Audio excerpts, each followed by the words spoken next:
So I know I don't talk about gaming too much on this channel, and I really wish I could, but for me, from a YouTube analytic perspective, it just doesn't click well on my channel. But every once in a while, there is some gaming things that I want to talk about, and the reason why is because it should be talked about. So this one in particular has to do with good old Star Wars Jedi Survivor, which apparently is suffering from major performance issues on launch day, mainly on PC, and is being slammed by gamers right now, according to this article from Bounding into Comics. Now, the reason why I want to talk about this is because this is highly unacceptable. This is something that has been unacceptable for a very, very long time, especially after they upped the price of games on consoles. This is ridiculous already. And the problem is, gamers themselves are the only ones that have to blame. Like, you guys are the reason why this shit is allowed. You constantly keep buying games at $70 max price on day one, knowing damn well that they're probably going to be broken. You start hearing things about day one patch and all this stuff, and you still give these people money and say, oh, it's okay, it's going to get fixed the next day. That's the problem. The day of the internet has caused this issue, and we're going to get into the article, guys. But of course, before we do, consider giving me a like so you can help push us out into the YouTube algorithm. So it says Star Wars Jedi Survivor was slammed in launch day user reviews over its performance issues, with EA swearing to resolve it with patches. That should not be a thing.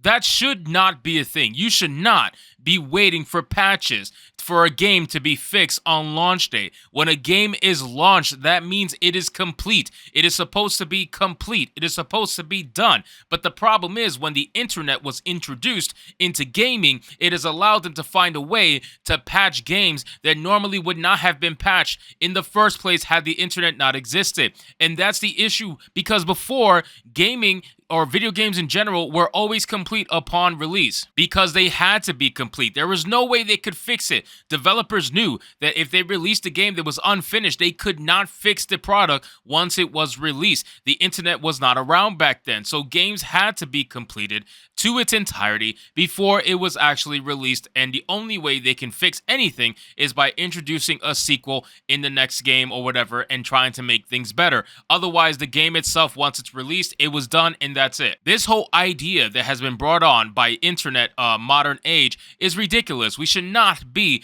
accepting the fact that games are coming out with massive day one patches. This game is like a 120 gig game, and the day one patch is like 120 some odd gigs as well. So before you can even play, depending on your internet, you're going to be there for a long ass time downloading the game. Not everybody has super fast internet. But let's keep reading the article and see what it has to say. So it says, despite a 6-week delay for bug fixes to enhance performance, stability, polish, and most importantly, the player experience, EA warned players the game would have weeks of patches to address those very issues. That's fucking ridiculous. And people still bought it on day one. It's crazy.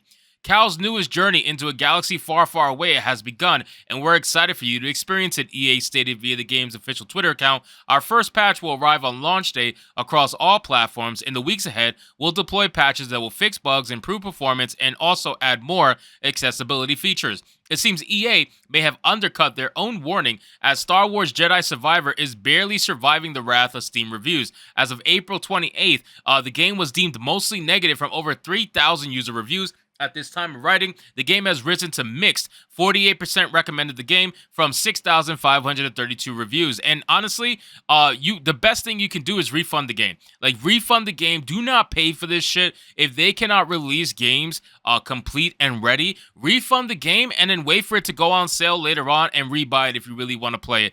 That will hurt them the most because, again, that's cutting into their profits. And it's ridiculous that you as the gamer have to accept this. I refuse. This is why I don't pay full price for my games. The only time I ever paid full price for any game is usually Final Fantasy games. But that's because I know they come out relatively good for the most part. Like, there's really no issues I've ever thought of in a Final Fantasy game. At least not recently. Maybe Final Fantasy 15, I believe, had an issue or two. But for the most part, it was fine. And it came out very well, completed and everything. And I expect the same from Final Fantasy 16 when that comes out. But Japanese developers are usually on a different mindset than the American ones, of course. It says nigh all of the negative reviews complain about the game's performance, and even some of the positive ones. One of the reviews, marked as the most helpful, albeit probably due to the joke, was a succinct comment by YouTuber Santiago calling the game Star Wars CPU Survivor. That's awesome, man. The fact that this game is struggling to maintain 60 frames per second, and honestly, it's even worse than that. It doesn't get anywhere close to 60 frames a second, according to people who have bought it. And those people have 4090 GPUs like I do. There's no way I'm touching this game. I'm not touching this game until it goes on sale and it's been completely fixed. I refuse to give them full price for such a subpar product at launch. I refuse to do that. Stanley claimed that they had a RTX 4080, an i9 13900 KF, 32 gigs of 6000 DDR5, latest drivers on Windows 11, yet they could only get around 30 FPS. Amazing. That is fucking ridiculous. That is abhorrent. Like, I don't know what other word to use other than that is completely unacceptable. This is ridiculous. Why are we accepting this in our entertainment gaming spaces? Like, this should not be accepted. And this is why Nintendo stays somewhat relevant, because for the most part, their games never have issues at launch day. Granted, they don't really push the technical capabilities of their console, so to speak. Obviously, some games do, and those are probably the ones that have an issue every now and then. But realistically, Nintendo doesn't really have these kind of issues. But again, Sony and Microsoft, they seem to have these problems, and their developers seem to be doing this as well. It says White Wolf 9946 gave a scathing review. So far, the loading screen is pretty okay. I have no idea what it's like past the title screen because it doesn't load past that at the moment. Game is extremely fun, but performs terribly, Dr. Taco Chocolate stated in a comparatively more in-depth user review. I'm using a 3090 FE and a 5700X and getting a consistent 30 frames in some areas.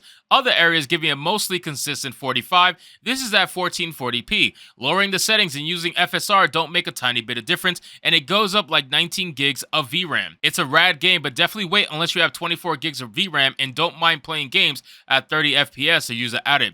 Guys, just wait, man. Like, please do not buy this game if you haven't bought it already. It is not worth it. You need to take your time and wait for it to go on sale. This is not a game that you need to rush out and play. I understand there's some hardcore Star Wars gaming fans out there, and that's fine. If you want to do this, and regardless of the situation, you want to spend your money on it, I'm not going to tell you what to do with your money, but I highly suggest you do not support this, because again, this is going to validate their argument of put it out first and fix it later. And that's the most stupid thing that's going on in gaming right now. They put it out and they fix it later. That happens in almost all games now. It's insane. So it says, while some claim the game ran fine for them, others claim the EA app DRM was also causing issues. Some even noted they weren't getting experience from killing foes and there were crashes after the title screen. Twitter user Ordinary Gamers showed how even with the game running on minimum settings, it could barely reach above 50 SPS, sitting around 45. And Mudahar says, bro, it gets worse. Mudahar is a great channel if you want to go like into the technical aspects of anything, whether it be PCs or gaming or whatever. He's great because he really breaks it down and he's very knowledgeable on that stuff, so it's great watching him. YouTuber SkillUp also tore the game's performance apart in his review. While eager for the sequel, he felt Respawn Entertainment managed to expand the scope at the cost of not fixing the core issues at Star Wars Jedi Fallen Order. As for performance, he called the PC version a fucking disaster, stunned how poorly it performed on both PCs he tested it on and how his tinkering made no improvement. So again, guys, this is something that we needed to talk about because I know I really don't talk about gaming stuff too often, but this is something that had to be said. We need to stop this. We really do. We need to stop supporting these companies, and I know it's not going to happen right away, but hopefully people start to get fed up like they started to in entertainment, because obviously we see people fighting back on the movie front. We see people fighting back on the TV front, but we need people to fight back in the gaming front. Gaming is very lazy when it comes to fighting back against their developers. We need to absolutely fight back against people like EA, for example, that put out these products that are completely broken, ask you for maximum money, and then expect you just to eat it and wait for a patch. It is fucking ridiculous, and I will not stand for this shit. So anyway, guys, thank you so much for watching this video. I hope you did enjoy it, and if you did, consider leaving me a subscribe. I would greatly appreciate it. Don't forget to like the video, comment, let me know what you thought, and I'll see you guys on the next one. Hypnotic out.